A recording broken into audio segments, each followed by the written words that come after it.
Hey, have you ever felt like this? The procrastinators meeting has been postponed, except you're such a highly qualified procrastinator. How could they postpone the meeting? But I'm sure you get the gig.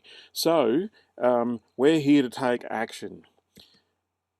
If you've ever been distracted, then you'll understand that there are things called weapons of mass destruction.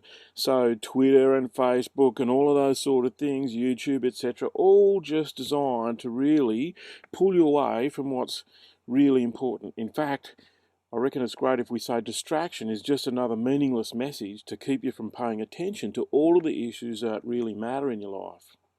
So here's something fascinating. If you look at the widespread adoption of things like Twitter, Facebook, etc., and you compare that to the time between interruptions, and you look at it and you say, okay, well, halfway up that left-hand scale, I become unable to cope. And you look at where we began, then in 1980, the experts are telling us that there was roughly 2 hours between interruptions. And that probably means it was roughly 2 hours between toilet breaks or, morning tea, lunch, those kind of things. So what has happened to us is that the time between interruptions has dramatically shortened. And if you've been around long enough, then you'll know exactly what I'm talking about, because in the early 80s, pagers turned up. And what that meant was you wore a little thing on your belt, it would go beep, beep, and it didn't do anything else. It would just beep. And what that meant was you had to ring the office so the office could make this pager go off. So the time between interruptions dramatically reduced. You'll see there by about a quarter, meaning about we're down to a much shorter period of time between interruptions. Of course, that's the early 80s. Not too much later, uh, cell phones turned up, and of course, how long between interruptions now? Certainly less than an hour. On average, of course, your cell phone can go off every 5 minutes, but if we look at the average, then, we're talking about less than an hour between interruptions when we're used to a couple of hours.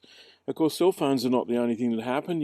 By the time email turned up, then what it means is things can go ding on your screen and bingo, you can just turn around and look at it because you're wondering what's come in. If that was the only thing that was interrupting us, that would be fine, because email was followed by the fact that you could just click over onto the web and look at something. So someone would send you a link or whatever, and you could go and look at that. And what you'll see is that we've gone past the brain thrashing threshold, which is another word for, well, another bunch of words for overwhelm. Of course, the web's not the only thing that's around at the moment. Instant messaging turned up, which is a combination of your cell phone and typed messages. So you can get text messages in the middle of meetings, backwards and forwards, all of that sort of stuff. And if that was the only thing that was bothering us, maybe we'd cope. But there's blogs, there's RSS feeds, there's MySpace, there's Twitter, and basically what it says is the time between interruptions has come down to practically zero. And I love that expression. Asymptotically approaches zero. In other words, we're screwed. So when you think about that, really what we need to be able to do is to generate focus. So, we are probably the generation most known for being short on focus times, so short focus periods, short attention spans, that kind of thing. You could almost talk about our generation being ADD in general.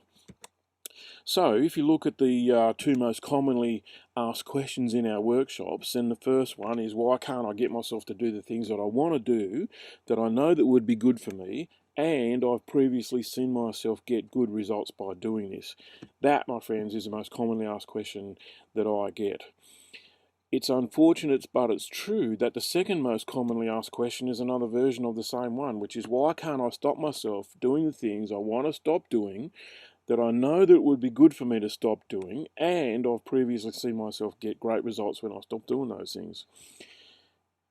Tragic when you think about that simple concept, but put it together with what we've been talking about up until this point, and you'll see that we've got big stuff going on. Procrastination really looks like this. It's like, I'll find a picture for it later. I've been distracted and I'm off to find something else. But here's the sad truth. We can get into Google now and find out what people are looking for. And I don't know whether you know it or not, but 27,000 Australians every month begin a Google search by typing in, guess what? How do I stop procrastinating? Now, if you'd like the answer to that question without having to trawl through the 10.3 million websites that come up in response to it, then you'll want to join us on Monday the 30th of January 2012.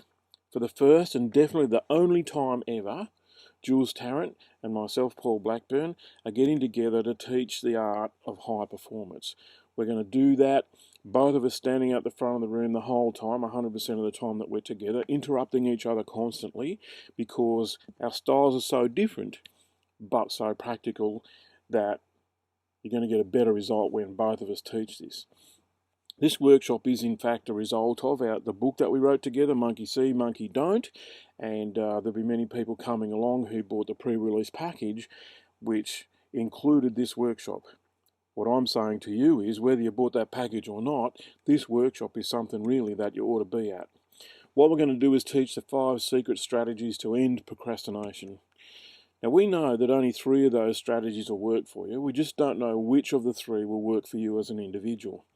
But let's face it, if you have 3 strategies to end procrastination, and most people have none, they just use willpower, then you've actually got 2 spare strategies for ending procrastination. So imagine that. So the day that will change your life forever is just $197. We'll throw in a signed copy of Monkey See, Monkey Don't. You just can't get the other 4 workshops because that's for our pre-release people. But think about it from this point of view. What has procrastination cost you so far? And when I stand in front of crowds and say, what's it cost?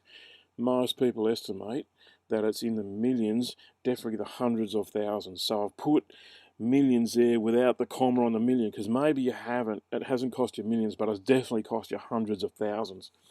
So if you want to join us, we're on in the Sydney CBD, Monday the 30th of January 2012. 9 a.m. until 5 p.m. The 5 secret strategies to end procrastination forever. $197. Got to be a great deal. You've got to grab your seat now because 70% of them are gone to people who bought this pre-release package that I talked about before. The way that you do that is you email us at beyondsuccess.com.au. You use the office address. So it's office@beyondsuccess.com.au. Love to see you there.